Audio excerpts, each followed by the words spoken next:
Hey there, awesome viewers. Get ready to dive into a wild ride of two LA cops, each with their own spin on law and order, teaming up to take down the Yakuza and, of course, keeping a stunning dame out of harm's way. Buckle up, cause things are about to get seriously exciting. The movie starts off by giving us a peek into this shady, gritty fight club in Little Tokyo. You know, that not-so-friendly part of LA. And guess what? The ones calling the shots are none other than the Yakuza gang, totally bossing over the place. And in the mix is Kazuma Sato. But here's the kicker. Things get all crazy when out of the blue, this mystery guy, Chris Kenner, shows up in the ring, totally catching everyone off guard. And get this, Kenner's a real tough cookie from the LA Police's super tough criminal division. Yakuza folks. Yeah, they're starting to feel the heat, cause they've got a hunch Kenner's nothing but trouble. Sneaky move. He slips into the club on a mission to nab the big shot behind these illegal fights, a dude named Hideyomi Tanaka. Kenner's in quite the pickle, trapped by those tough Yakuza guys. They're all, hey, time to fight two champs from the past. But guess what? Kenner's like a superstar and wipes the floor with them, easy peasy. And just when you thought it couldn't get wilder, Sato and his crew go all chaotic, trying to take out Tanaka. Then, in a crazy last-ditch move, Sato shoots out the lights, and bam, total darkness.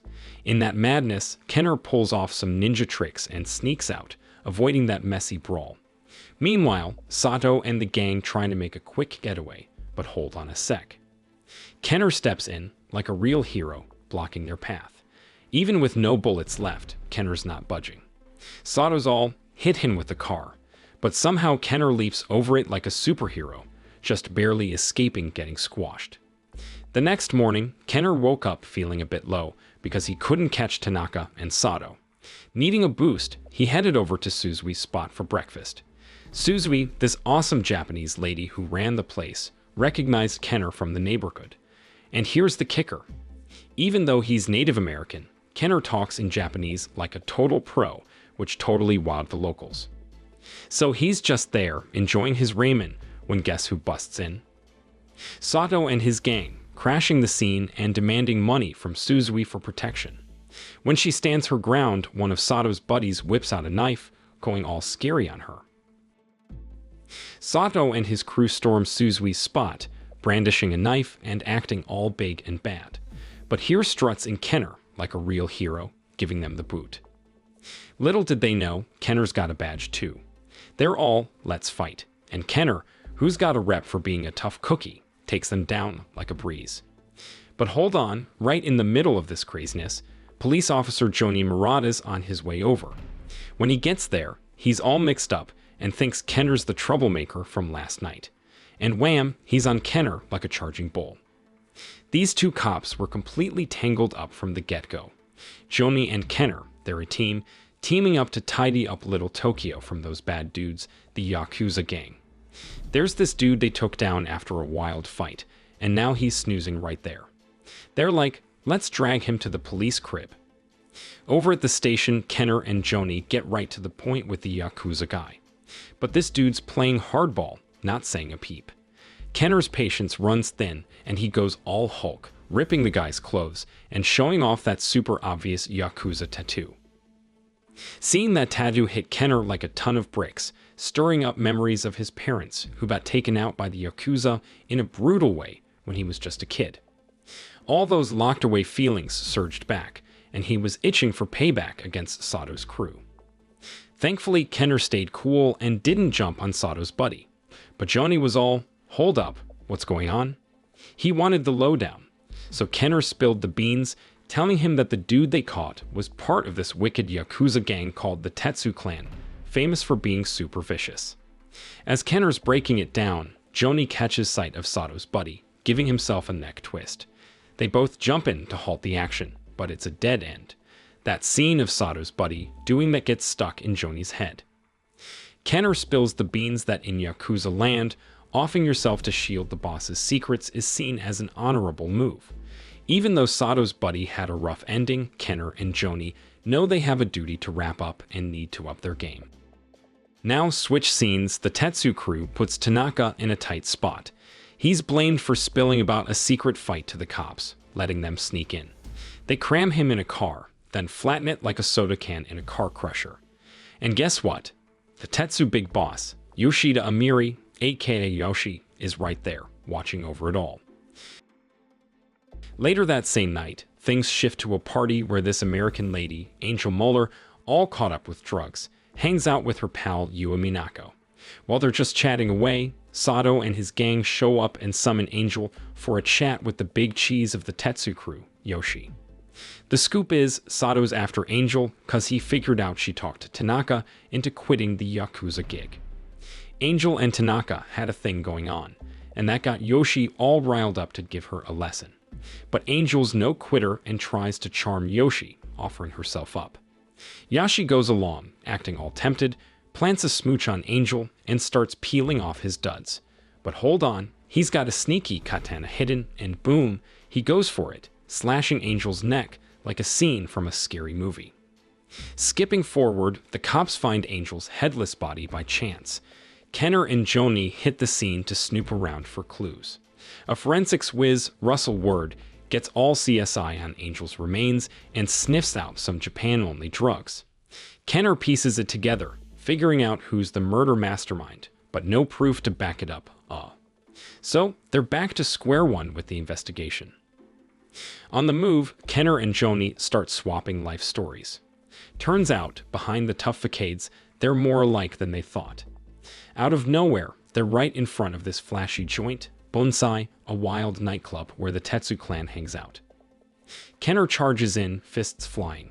He takes out the bouncers and marches in, with Joni right behind him. When they crash the VIP party, it's a whole jaw-dropping scene. The big shots from Little Tokyo are having a blast, filling the air with laughter and chatter.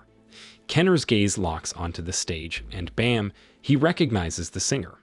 It's Minako, Angel's pal. Little does Minako know, her buddies are no more. She wraps up her gig, and that's when Joni and Kenner step in. Kenner gives Joni the play it cool signal so they don't raise suspicion. While they're chatting, Kenner slips up and says Angel's name, and that sets Minako off. But they still get info about where Angel was last seen, all thanks to Minako. Right when they thought they were off the hook, Yoshi's gang swoops in. They're both in trouble for crashing the Bonsai Club and giving the bouncers a rough time. They were hoping for a smooth exit, but it ends up in a crazy brawl with Yoshi's crew. Kenner and Joni find themselves way outnumbered and soon get cornered by Yoshi's bunch. They're whisked into a room to meet Yoshi himself. Kenner's aiming to keep it chill, hoping to score some info, but then he spots a scar on Yoshi's face and wham, memories of his parents' death rush back. Turns out, Yoshi was the one who wiped them out all those years back. No thinking twice, Kenner's got his gun aimed at Yoshi. In a flash, Yoshi's crew gets their sights set on Kenner and Joni, ratcheting up the tension even more. Joni's quick on the draw, whipping out his badge to try and cool things down. Johnny's got the scoop. If Kenner pulls the trigger on Yoshi, they'll get bullets from his buddies. Joni gives Kenner the heads up, and Kenner's pulled between revenge for his folks and bad timing. Finally, Kenner caves, lowers his gun. They've got to bail from the Bonsai Club. Yakuza's not up for a cop showdown, so they get the green light to scram. But Joni's fuming, cause Kenner had them on the hot seat. As Joni and Kenner make their exit, Joni's all over Kenner, hunting answers. He's laying it on heavy about getting Kenner's beef with Yoshi. It's throwing off the mission. Joni even drops a bomb that he'll bounce if Kenner doesn't come clean, and at long last, Kenner spills the beans about his dark history. Yoshi took out his parents. John is caught off guard by Kenner's story, but he's also impressed by how Kenner opened up. Instead of ditching the mission, Joni decides to stick it out with Kenner and lend a hand. No time to dilly-dally, they hit the road to track down Yoshi and his crew. Their trail leads them to this spot called Red Dragon. It's not long before they figure out this place is a bigwig in the drug scene, whipping up and pushing drugs all over the US. Sneaking into Red Dragon's lair, Joni and Kenner get an eyeful of Yoshi, making a deal with a bunch of American gangsters. But things take a twist when one of the gang dudes ain't on board. Yoshi goes off the rails in a flash, pulls out a katana, and slices the guy's hand. Everyone's left in shock. The insane violence totally spooked the other American gangsters. They wasted no time and gave in to Yoshi's demand for a drug deal partnership. When night fell, Yoshi headed to the bonsai club to see Minako. He had a gift in hand, but it was all a smokescreen for his real aim, to get intimate with her. When Minako shot him down, Yoshi's ego got a hit and he got rough. He yanked her to his place and whipped out a video of Angel's murder to give her a scare. But Yoshi had no clue that Kenner and Joni were tailing him, watching his every move from a distance. They were peeking at Yoshi's crib and got a shocker seeing Minako there, nearly ready to go all in on a ritual suicide. Kenner knew he had to move quick to save her, so he had Joni track Yoshi while he snuck into the house.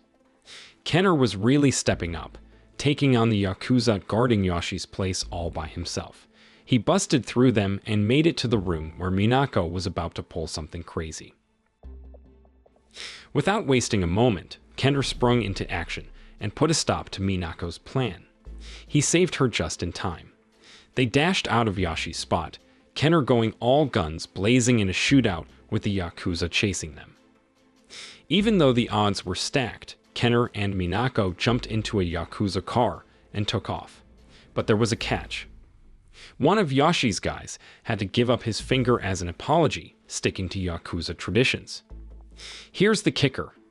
The big cheese Yoshi wasn't thrilled with the finger spectacle his crew put on. He was beyond mad that Kenner busted into his place and got Minako out. In a total fit of anger, Yoshi decided to cut ties with his own guys, no ifs or buts. As Kenner ensured Minako's safety, he handed her a gun and gave clear instructions to use it if any Yakuza members appeared. With Minako taken care of, Kenner took Joni to a cozy Japanese sauna right in the heart of Little Tokyo. The mission? To nab Yoshi, the crafty criminal who was on the run. Once inside, the tension was so thick you could cut it with a knife. They had their weapons ready, aimed, and loaded, all set to catch the slippery target. But well, the plan took a nosedive when Yoshi's crew ambushed them out of thin air. The main man himself slipped away in the chaos. The scene turned into a crazy brawl, with Kenner and Joni duking it out against the hardcore Yakuza.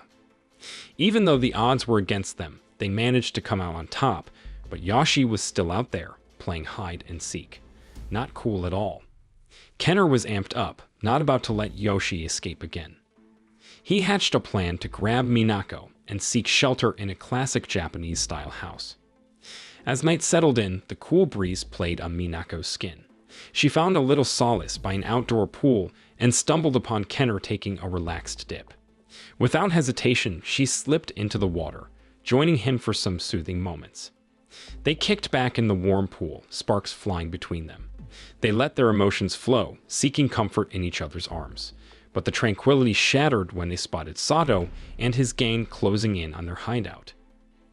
Joni had his hopes for a romantic moment with Minako dashed as danger approached. Kenner and Joni picked up on the threat, grabbed their weapons, and readied themselves for the showdown. Pandemonium erupted in their safe haven as Kenner went all out, taking down 3 Yakuza in one epic move. But their victory was cut short when Sato pulled a dirty move, snatching Minako and forcing Kenner and Joni to step back, not wanting to put her at risk. As their captors swooped in, they got hauled off to the dreaded Tetsu clan's torture lair. Zaps of electricity shot through them, Yoshi not cutting them any slack in his hunt for Yakuza secrets. As if that wasn't wild enough, Yoshi brought Minako to watch the torture show. He aimed to break Kenner and Joni by hitting them where it hurt. He played a twisted card, saying he'd let them live if Minako played along. It left Kenner and Joni at his mercy. While Minako headed Yoshi's way, Kenner fought to break free from their captors. And just like that, he and Joni wriggled loose. Yoshi caught on and told his crew to crush them with a car smasher, thinking he'd wrap things up. But Kenner and Joni pulled off a magic trick, slipping out of the trap and making a run for it in a car. Dead set on catching Yoshi off guard, they cooked up a sneaky plan. Yoshi and his crew had no clue they'd slipped the net and were still breathing, giving Kenner and Joni a huge upper hand. Facing a perilous situation, Kenner sprang into action, training intensively for the looming showdown with Yoshi and his gang. They left the car-crushing site behind, and Kenner poured his energy into building his strength. On the flip side, over at the Red Dragon Hub, Yoshi was knee-deep in prepping his drugs to spread across the US. He rounded up some henchmen to give him a hand, blissfully unaware that Kenner and Joni were hatching a plan to bring him down. They nabbed a truck loaded with Yoshi's drugs and then sneaked right into the Red Dragon hangout. Yoshi went off the rails when he realized Kenner and Joni were still kicking. He ordered his crew to wipe them out and even thought about snatching Minako. But Kenner and Joni weren't flinching. They faced off with the gangsters swarming the place. Joni even went head-to-head with Sato in a wild brawl. Joni emerged as the champ, giving Sato a run for his money. Meanwhile, Kenner was throwing down with Yoshi's crew, laser-focused on reaching Yoshi and Minako. But by the time he got to them, Yoshi had gone ahead and ignited Minako, tying her up by a gas barrel. Kenner had to hustle, saving her from becoming a human torch before the gas station went up in flames in a massive kaboom. Kenner chased after Yoshi, who had taken off to a Japanese cultural festival in Little Tokyo with Minako safe. The place was packed, a real maze for Kenner, but Yoshi was tricky. He even got a shot at Kenner's arm. After a marathon chase that left Kenner wiped out, he was done playing around. He chose to go mano a mano with Yoshi, katana style, for one last showdown.